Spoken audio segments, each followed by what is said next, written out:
العلم هو النور الهادي والمفتاح لكل الخير من يريد الله به خيرا.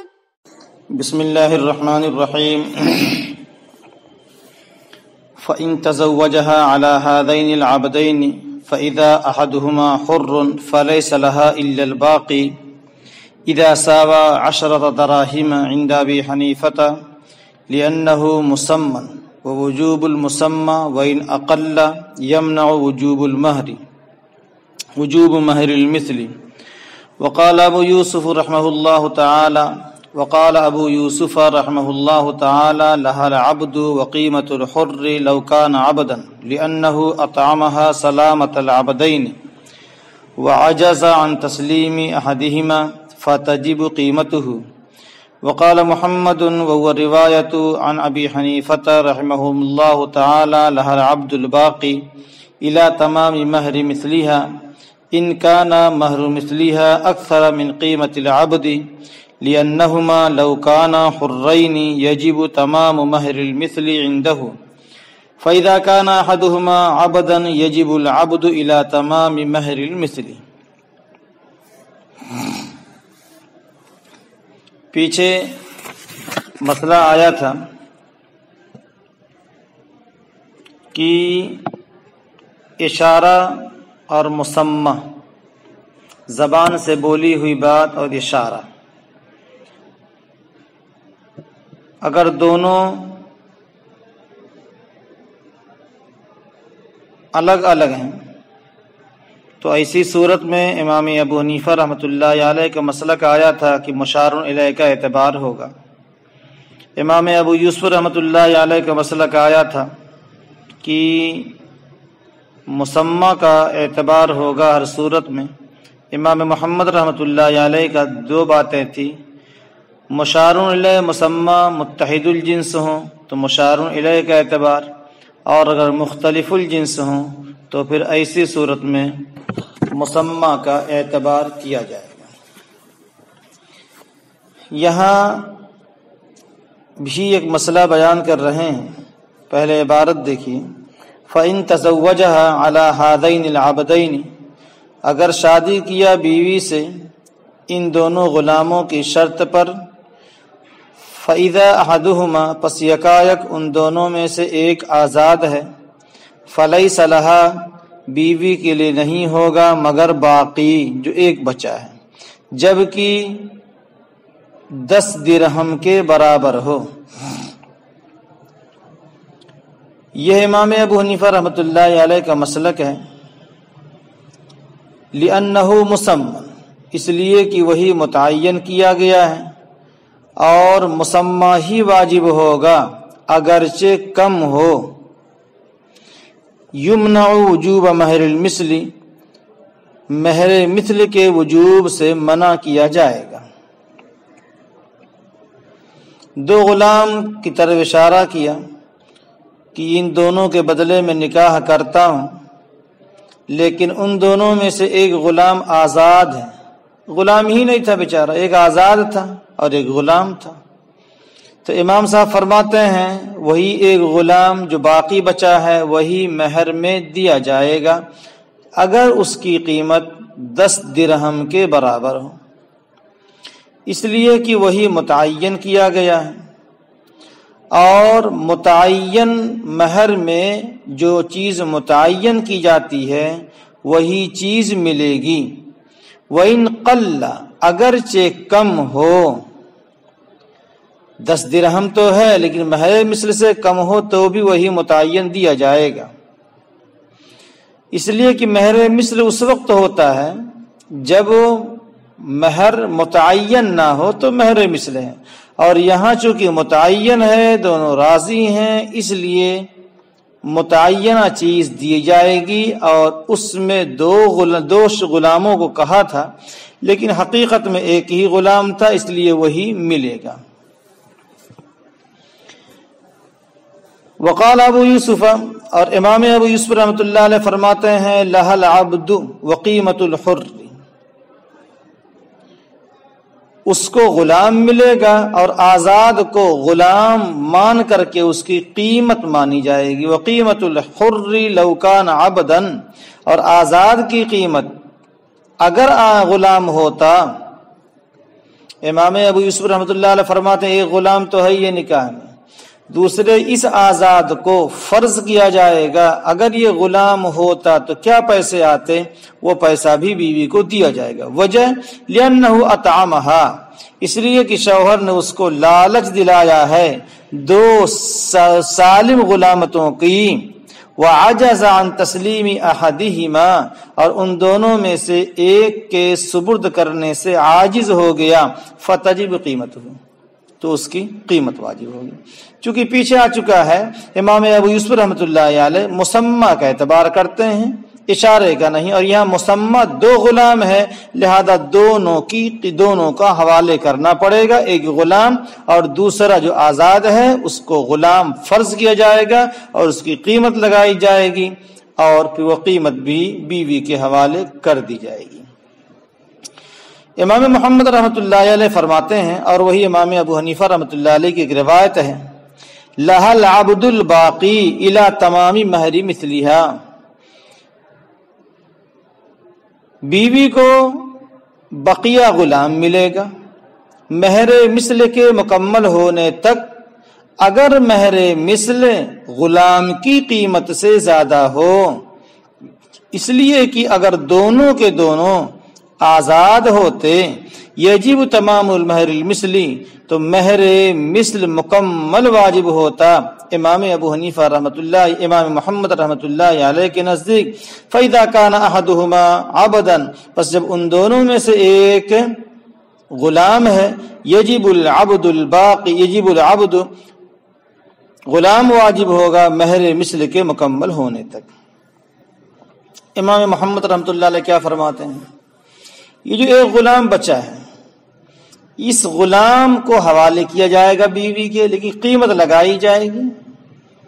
قیمت کہاں تک ہے؟ قیمت کہاں تک ہے؟ اگر قیمت مہر مثل کی سے کم ہے تو غلام دیا جائے گا اور مہر مثل مکمل کیا جائے گا۔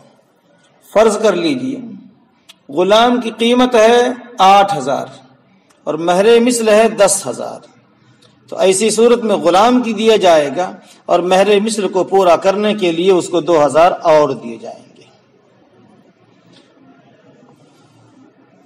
الی تمام مہر مثلھا ان کان مہر مثلھا اکثر من قیمت العبد، غلام کی قیمت سے زیادہ مہر مثل ہے تو غلام دیا جائے گا اور مہر مثل کو مکمل کرنے کے لیے 2,000 اور دیے جائیں گے۔ وجہ فرماتے ہیں کہ اگر دونوں جو اشارہ کیا تھا، دونوں غلام اگر دونوں کے دونوں آزاد نکل جاتے تو گویا کہ مہر میں مال مقرر ہی نہیں ہوا، تو لازماً مہر مثل دیا جاتا، یہاں بھی مہر مثل مکمل کیا جائے گا۔ فَإِذَا كَانَ أَحَدُهُمَا، جب ان دونوں میں سے ایک غلام ہے تو غلام واجب ہوگا مہر مثل کے مکمل ہونے تک۔ یہ کب ہے؟ مہر مثل زیادہ ہو تب، اور اگر مہر مثل کم ہے اور غلام کی قیمت زیادہ ہے تو مناسب ہے کہ وہی غلام دے دیا جائے، اس لیے کہ اس پر نکاح ہو چکا ہے۔ اور اگر مہر مثل غلام کی قیمت برابر سرابر ہے تو بہرحال کوئی مسئلہ ہی نہیں ہے، غلام حوالے کر دیا جائے گا۔ وَإِذَا فَرَّقَ الْقَاضِي بَيْنَ الزَّوْجَيْنِ فِي النِّكَاحِ الْفَاسِدِ قَبْلَ الدُّخُولِ فَلَا مَهْرَ لَهَا، اور جب قاضی نے تفریق کرا دیا شوہر اور بیوی کے درمیان نکاح فاسد میں دخول سے پہلے فلا مہر لہا، کچھ نہیں ملے گا بیوی کو، فلا مہر لہا، اس لیے کہ مہر نکاح فاسد میں لا یجب بمجرد العقد، محض عقد سے واجب نہیں ہوتا ہے، نکاح کے فاسد ہونے کی وجہ سے واجب ہوگا بضعے کے منافع کو پورا وصول کرنے کی وجہ سے، اور اب تک پورا بضعے کے منافع وصول نہیں کیے گئے ہیں، لہذا نکاح ہی نہیں ہوا۔ جب نکاح ہی ہوا مہر کہاں سے ملے گا؟ اور اسی طریقے سے خلوت صحیحہ کے بعد بھی اس لیے کہ خلوت نکاح فاسد میں لا یثبت بہ التمکن، اس میں وطی پر قدرت ثابت نہیں ہوتی ہے، فلا تقام مقام الوطی، تو پھر خلوت کو وطی کے قائم مقام نہیں بنایا جائے گا۔ نکاح فاسد کیسے ہوتا ہے؟ نکاح فاسد کہتے کس کو ہیں؟ شریعت نے جہاں جہاں نکاح سے منع کیا ہے، حرام نہیں بلکہ گواہ شرط قرار دیے ہیں، 2 گواہوں کا ہونا، چپے چپے دونوں ایجاب و قبول کر لیے، نکاح فاسد ایک شکل۔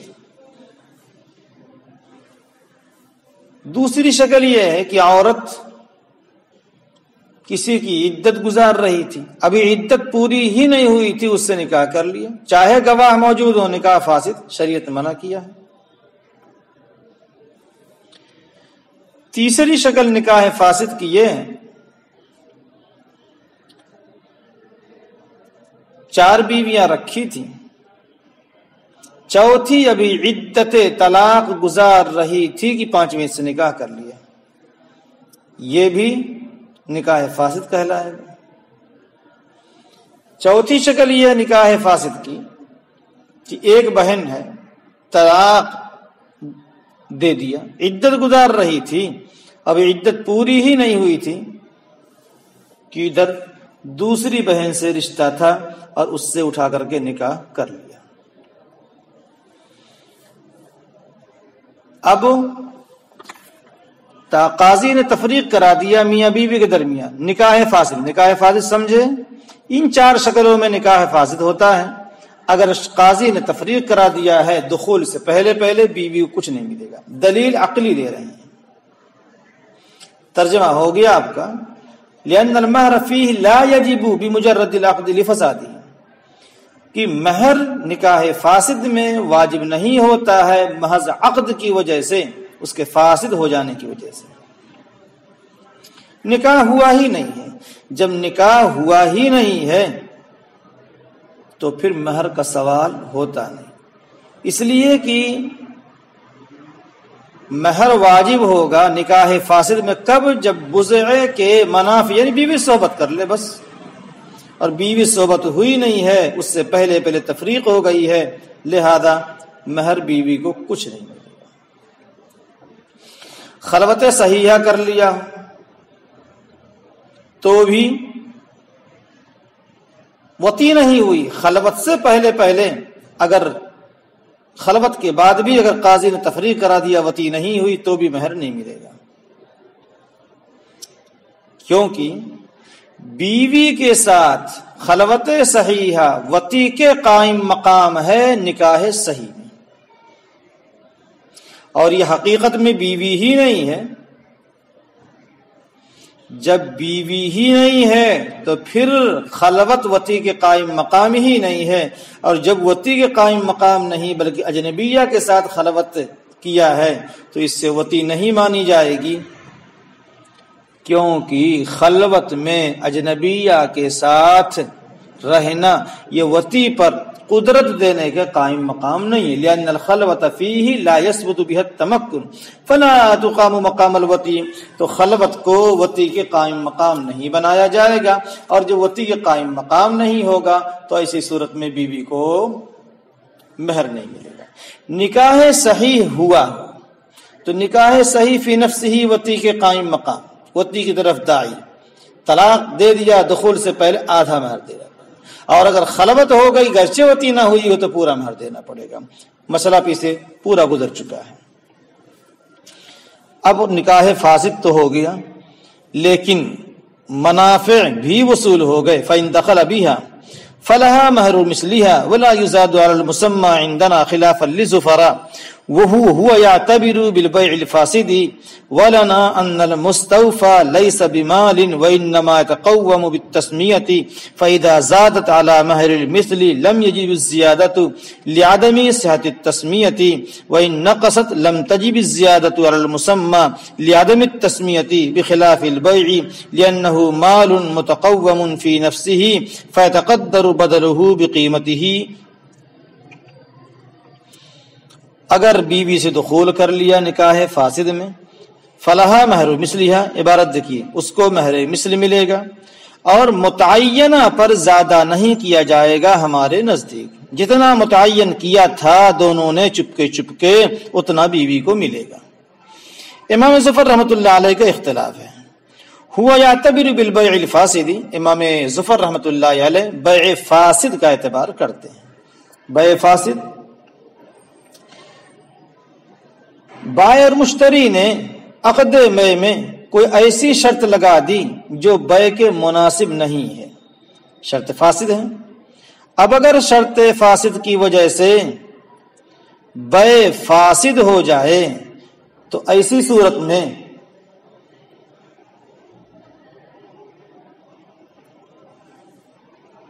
پورا مشتری کو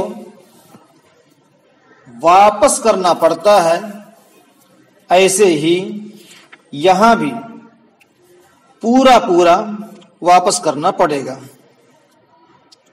غور سے دیکھیے،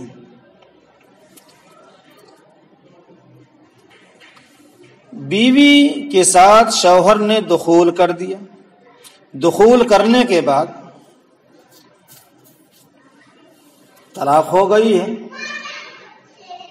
تو اب مہر پورا مل رہا ہے، لیکن امام ظفر رحمۃ اللہ علیہ فرماتے ہیں کہ نکاح فاسد میں اگر وطی ہو جائے پھر تفریق ہو جائے تو مسمى یعنی متعینہ مہر نہیں ملے گا، بلکہ مہر مثل دلوایا جائے گا۔ دلیل کیا دے رہے ہیں؟ اگر بیع فاسد ہو گئی کسی وجہ سے تو اب جو متعاقدین نے طے کیا تھا وہ نہیں ملے گا، یعنی بائع مشتری جو طے کیا تھا وہ نہیں، بیع فاسد ہو گئی۔ اب دیکھا جائے گا بازار میں اس سامان کی کیا قیمت ہے، کیا ریٹ ہے، وہی لازم ہوگی، چاہے وہ متعینہ سے زیادہ ہو یا متعینہ سے کم۔ ایسے ہی اگر بضاعہ استعمال کر لیا ہے نکاح فاسد میں تو اس کی جو بھی قیمت مارکیٹ میں ہوگی، مارکیٹ میں مہر مثل ہے، لہذا مہر مثل بیوی کو دلوایا جائے گا۔ یہی کہہ رہے ہیں یعتبر بالبیع الفاسد، عبارت دیکھیں، ولنا، اور ہماری دلیل یہ ہے ان المستوفى لیس بمال، ہم نے کہا کہ مستوفى یعنی بضاعہ یہ مال نہیں ہے،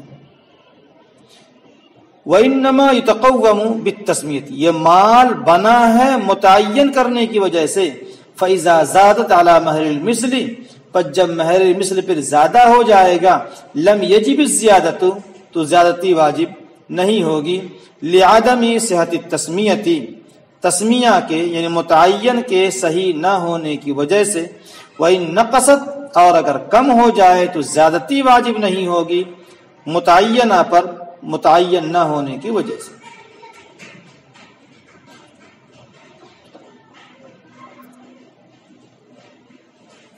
مسمى کا مطلب ہے متعین کرنا۔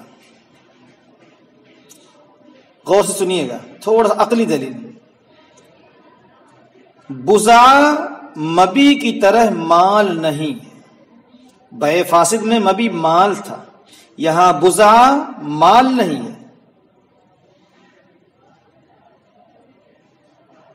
یہاں تو بضعے کو مال کہا گیا ہے، جب نکاح صحیح ہو تو بضعے کو مال متقوم قرار دیا جاتا ہے،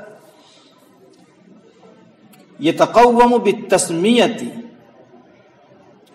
بضاعہ مال نہیں ہے، مال نکاح صحیح کی وجہ سے بضعے کو مال قرار دیا جاتا ہے اور مہر متعین کیا جاتا ہے۔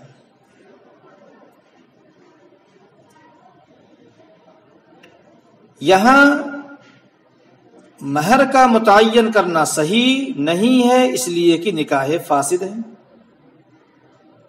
تو اصل تو ہونا چاہیے کہ مہر مثل ہو، مہر مثل دیا جائے، لیکن اگر متعین شدہ مہر مثل سے کم ہو تو ایسی صورت میں، یا مہر مثل سے زیادہ ہو تو زیادہ دلوایا نہیں جائے گا، کیونکہ عورت کم پر راضی ہو چکی ہے۔ کیا کہا فَإِذَا زَادَتْ عَلَى مَهْرِ الْمِثْلِ لَمْ يَجِبِ الزِّيَادَةُ، جب زیادہ ہو جائے مہر متعین مہر مثل پر تو زیادتی واجب نہیں ہوگی، کیونکہ متعین کرنا صحیح ہی نہیں ہے، نکاح ہی نہیں ہوا ہے، تو ایسی صورت متعین کرنا صحیح کہاں سے ہوگا؟ اور اگر مہر مثل سے کم ہو جائے متعین تو زیادتی واجب نہیں ہوگی متعینہ پر، لعدم التسمیتی، متعین نہ ہونے کی وجہ سے، اس لیے کہ عورت اس کم پر راضی ہو چکی ہے، بخلاف البیع، برخلاف بیع کے، اس لیے کہ وہ مال متقوی نفسہ ہی مال متقوم ہے، فتقدر بدلہ بقیمتہ، تو اس کی قیمت، فتقدر اس کی قیمت کا اندازہ بدلے سے لگایا جائے، فَيَتَقَدَّرُ بَدَلُهُ بِقِيمَتِهِ، اس کے بدل کا اندازہ لگایا جائے گا اس کی قیمت کی وجہ سے۔ مبی خود بخود مال ہے، بضاع کی طرح نہیں ہے کہ مال بنانے سے مال ہوا ہے، اس لیے بیع فاسد ہو جائے تو بازار کی قیمت سے اس کا اندازہ لگایا جائے گا، جو بازار کی قیمت ہوگی وہی اس کو قیمت ادا کرنی پڑے گی۔ حاصل کیا ہے؟ امام ظفر رحمۃ اللہ علیہ فرماتے ہیں نکاح فاسد میں دخول ہو گیا اور طلاق ہو گئی ہے تو ایسی صورت میں مہر مثل ہوگا۔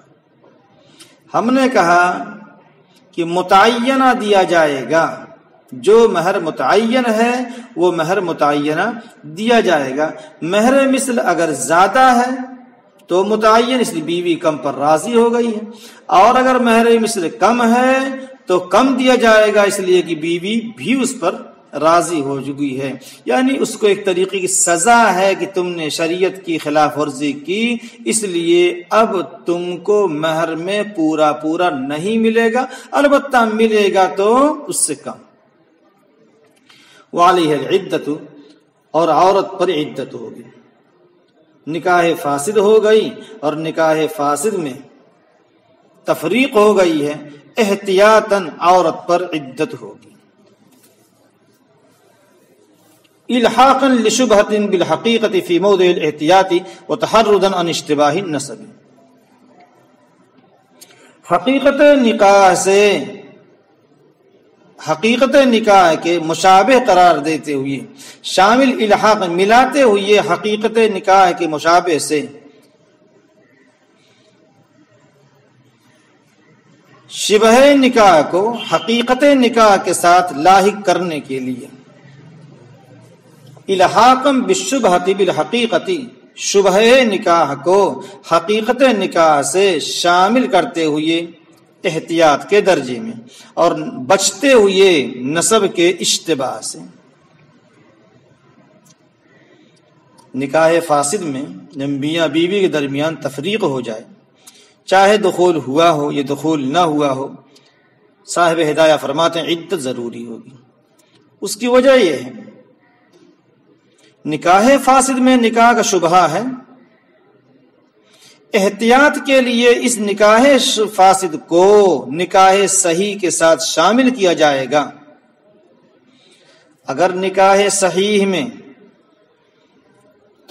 نکاح صحیح ہو، تفریق ہو تو اس میں عدت ہے، لہذا جس میں نکاح کا شبہ ہے اس میں تفریق ہو، لہذا اس میں بھی عدت ہے۔ دوسری وجہ یہ فرما رہے ہیں کہ ہو سکتا ہے نکاح کے بعد وطی کر لیا ہو، ظاہر نہ ہوا ہو، تو شبہ سے بچنے کے لیے ممکن ہے پیٹ مشغول ہو، اس مشغولیت کو خالی کرنے کے لیے عدت گزروائی جائے گی۔ ويعتبر ابتداؤها من وقت التفريق لا من آخر الوطيات هو الصحيح لأنها تجب باعتبار شبهة النكاح ورفعها بالتفريق۔ عدت کی ابتدا ہوگی اور اس اعتبار کیا جائے گا عدت کی ابتدا کا تفریق کے وقت سے، نہ کہ اخیری وطی سے۔ یہی صحیح ہے، اس لیے کہ عدت واجب ہو رہی ہے نکاح کے شبہ کے اعتبار سے، اور اس کا ختم ہونا ہوگا تفریق سے۔ اس کو آسانی سے یوں سمجھیے، نکاح فاسد ہو گیا، شوہر نے وطی کر لیا ہے 5 مہینہ پہلے اور تفریق ہو رہی ہے 5 مہینہ کے بعد، اب حمل ہے کہ نہیں ہے کچھ پتہ نہیں ہے، لیکن جب تفریق ہوئی ہے 5 مہینہ کے بعد اس وقت سے اس کی عدت شمار کی جائے گی، اس لیے کہ عدت شبہ نکاح کی وجہ سے، اور نکاح کا شبہ ختم کب ہوگا؟ جب قاضی دونوں میں تفریق کرا دے گا، جب جا کر کے شبہ ختم ہوگا۔ وَيَثْبُتُ نَسَبُ وَلَدِهَا، اور اس کے لڑکے کا نسب ثابت ہوگا، اس لیے کہ نسب میں لأن النسب يحتاط في إثباته إحياء للولد فيترتب على الثابت من وجه، اس لیے کہ نسب اس کے ثابت کرنے میں احتیاط کیا جاتا ہے لڑکے کو زندہ رکھنے کے لیے۔ اگر بیچارے کا کوئی باپ ہی نہ ہو تو ایسی صورت میں اس کی پرورش کہاں سے ہوگی؟ وہ کس کو باپ کہے گا؟ اس کا اگر مستقبل کا کیا ہوگا؟ فرما رہے ہیں کہ نسب ثابت کیا جاتا ہے، نسب کے ثابت کرنے میں احتیاط کی جاتی ہے۔ احتیاط کیا؟ لڑکے کو زندہ رکھنے کے لیے، لہذا جس چیز پہ جہاں من وجہ نکاح ہوگا وہاں بھی لڑکے کا نسب باپ سے ثابت کیا جائے گا۔ جب باپ سے ثابت ہو جائے گا تو اب اس کا کوئی نہ کوئی باپ ہوگا اور لڑکے کی زندگی کا دار و مدار اگلے پر چلے گا۔ وَتُعْتَبَرُ مُدَّةُ النَّسَبِ مِنْ وَقْتِ الدُّخُولِ، اور اعتبار کیا جاتا ہے نسب کی مدت کا دخول کے وقت سے۔ امام محمد رحمۃ اللہ علیہ کے نزدیک وعلیہ فتویٰ، اور فتویٰ بھی اسی پر ہے، لأن النکاح الفاسد لیس بداع الیہ، اس لیے کہ نکاح فاسد اس کی طرف دخول کی طرف بلانے والا نہیں ہے، والاقامۃ باعتبارہ، اور اعتبار ہے ایسے نکاح کا جو وتی کی طرف بلانے والا۔ نکاح صحیح میں نسب کا اعتبار نکاح صحیح کے بعد ہو سکتا، نکاح ہوا ہو اور نکاح صحیح ہوا اور دخول ہو گیا، اس لیے کہ نکاح صحیح وتی کی طرف داعی ہے، نکاح فاسد وتی کی طرف داعی نہیں، اس لیے کہ نکاح ہوا ہی نہیں ہے، بیوی ہی نہیں ہے۔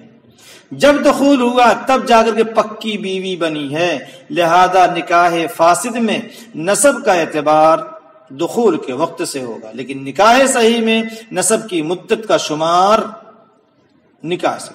وجہ بتا رہے ہیں، لأن النکاح الفاسد، نکاح فاسد وتی کی طرف داعی نہیں ہے اور نکاح صحیح وتی کی طرف داعی ہے۔ والاقامۃ، اور اعتبار اسی قائم مقام جو ہے وہ نکاح وتی ہے، وتی کے اعتبار سے نسب ثابت ہوگا۔ تو نکاح صحیح میں نکاح صحیح وتی کی طرف داعی ہے، لہذا نکاح صحیح میں نسب نکاح کے وقت سے ہوگا، اور نکاح فاسد میں چونکہ نکاح وتی کی طرف داعی نہیں بلکہ جب داعی دخول ہو جائے اس وقت سے اعتبار ہوگا، لہذا جب شوہر نے نکاح فاسد میں بیوی سے دخول کیا ہے اس وقت سے اس کی مدت کا اعتبار کیا جائے گا۔ آگے مہر مثل کا بیان کر رہے ہیں، وہ انشاءاللہ پھر پڑھیں گے۔ السلام عليكم، لا تنسوا الاعجاب بالفيديو والاشتراك في القناة تشجيعا لنا لنستمر بنشر المزيد ان شاء الله.